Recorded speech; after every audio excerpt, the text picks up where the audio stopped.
what we're going to do today is study a little bit about what the Bible says as UFOs, or aliens from outer space. So are they biblical? Yes, they are biblical. And so they're called the sons of God in the Bible, but they're basically fallen angels that rebelled against God at one point. And they take on what people call the gray man, the aliens, flying saucers. They are Matthew 25:41, Isaiah 14, verses 12 and 15, in Jude 6, and Genesis 6:1-2, where the fallen angels have actually come down to earth to mate with women that they saw fair. Just to be clear, fallen angels are not demons or devils. Those are two different things. And so Satan or Lucifer has leaders, just like God has cherubim. God has a pecking order in heaven. Satan has his own pecking order. So verses that prove that Satan has his own angels, Revelation 12:7, and Genesis 19:1 and verse 5, and then Judges 13:9-11. They're likened to man. So angels are similar to man. They actually don't have wings like they're described. So that's why you don't see aliens with wings, because angels don't have wings. Where devils, on the other hand, the difference between the two is found in Revelation 16, verses 13-14, and again, Revelation 18, verse 2, devils are unclean animals. So, again, they're likened to animals, unclean animals. That would be devils or demons. So, what is the origin of the fallen angel? In Job, 35, 4, and then verse 6 and 7, God made the world at the beginning. But did he make the world for man? 2 Peter 3:4-7, there's the universal flood. So God originally made the earth for the sons of God, and it shows that when he did create it, that they celebrated.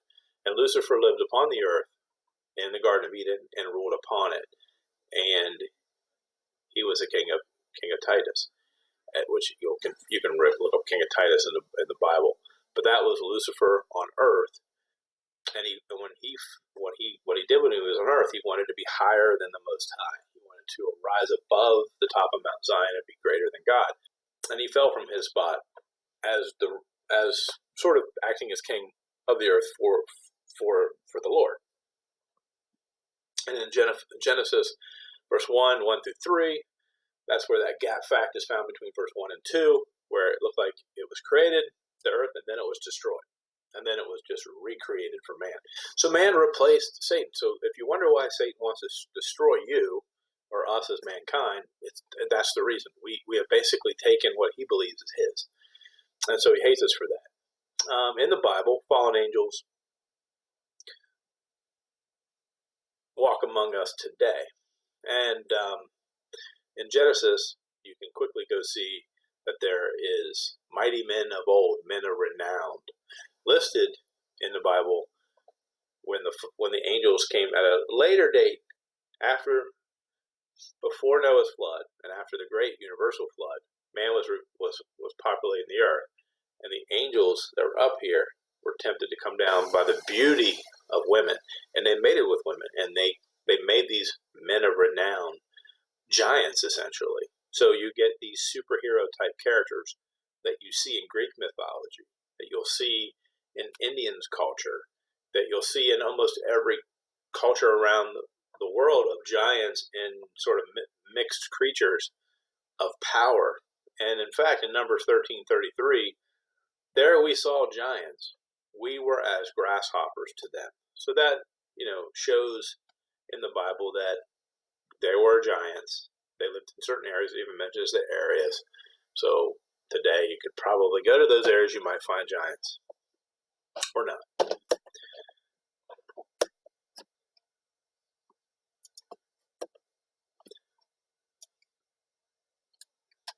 Outer space, fallen angels. So aliens are real. And they do travel around in outer space. And they do actually travel, I believe, underground, out of the waters. So there's some more verses on this, Revelation 12:7-9. And you can just stop this. I would recommend during this broadcast, pause it, Look up these verses for yourself. Do your work. I put this all together so you could have everything in one place. Job 1, chapter 6, and then chapter 2, verse 1, shows that there are falling angels traveling in outer space. And life and traveling, they go through outer space. They live there. They also live under the water. So UFO, they are real, in my opinion. Ezekiel chapter 1, verse 18 and 19 describes them at the times, and I think back then they did not know they didn't call it a UFO, they didn't call it an alien, they didn't call it a spaceship. They didn't have those kind of words. They didn't have aircrafts at that time. So when they described what they were seeing with their own eyes, they described it with like rings, and they had eyes, and they were circles around the living creature. When the living creature went up with the wheels went with them, and they lifted up on the earth, and the wheels were lifted up. Spirits, and there were spirits in the wheels, so they were alive. It was a creature. It was not just some animate metal object. Actually, the UFO that you see, the ship that you see flying everywhere, or if you've seen in videos, that's actually part of the fallen angel. It's actually a part of the being of the spirit of the creature. Zechariah chapter 5, verse 1 through 2. Flying roll comes down, is how it was described. 2 Kings chapter 2, verse 11. Alien adoption. So, essentially, I always believe the rapture confusion would come from the fact that aliens would come down and they would try to say that's why people disappear. But I think it could be the coronavirus. So, every day something changes. Genesis chapter 6, 1 through 4. You got all these sci-fi movies and this mythological ideas. Where does that come from? It comes from the Bible. These Hollywood people get their ideas from the Bible. The Bible is so much more advanced than we want to think, even though it was written thousands of years ago. So aliens mixing with women to create creatures, superheroes. Fallen angels came down and they made it with women. And that's where you get these mythological ideas of Hercules and vampires and cyborgs and Wonder Woman and all these things that are in the sci-fi movies can be found in the Bible. Daniel 2, chapter 42 through 44 talks about it. And in that verse in Daniel, it sort of talks about toes of feet and iron and clay. What is iron and what is clay? It's a future kingdom. It's some time to come in the future. So it looks like even in the future, like they mated with men. The angels came down and mated with women. They'll do it again.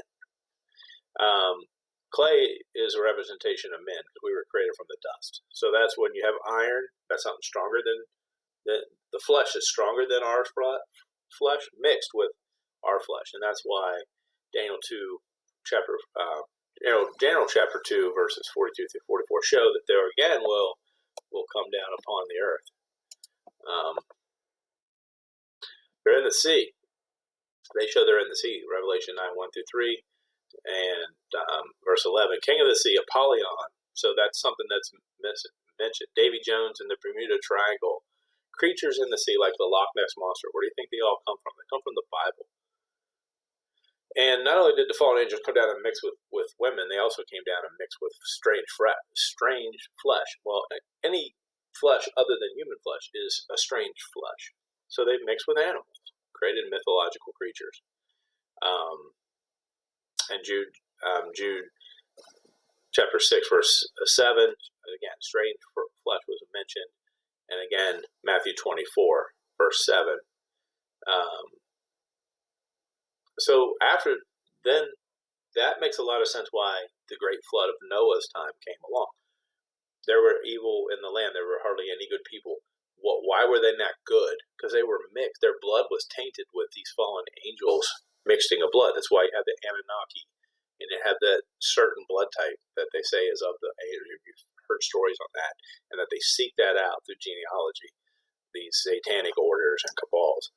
So if you look at that way, it's good versus evil all throughout the Bible, all throughout what we're dealing with now. And Noah's family was to be seen to be clean of that. Now, maybe it wasn't completely, because the sons of Noah had wives, and who knows if they had mixed with someone before they got on the ark, but they just survived the Noah's flood. Maybe some of them were a fish type animal, or were able to fly to outer space and come back down. But they will reappear in the tribulation, fallen angels. And so, I sort of answered a part of this. So you see these great pyramids standing still that are under the sea, and in Egypt and in South America and even in America. They were built by, if you look at the architecture of it, such great precision that back then they didn't have the technology to do. These fallen angels were the ones that came down and taught man how to do engineering, how to do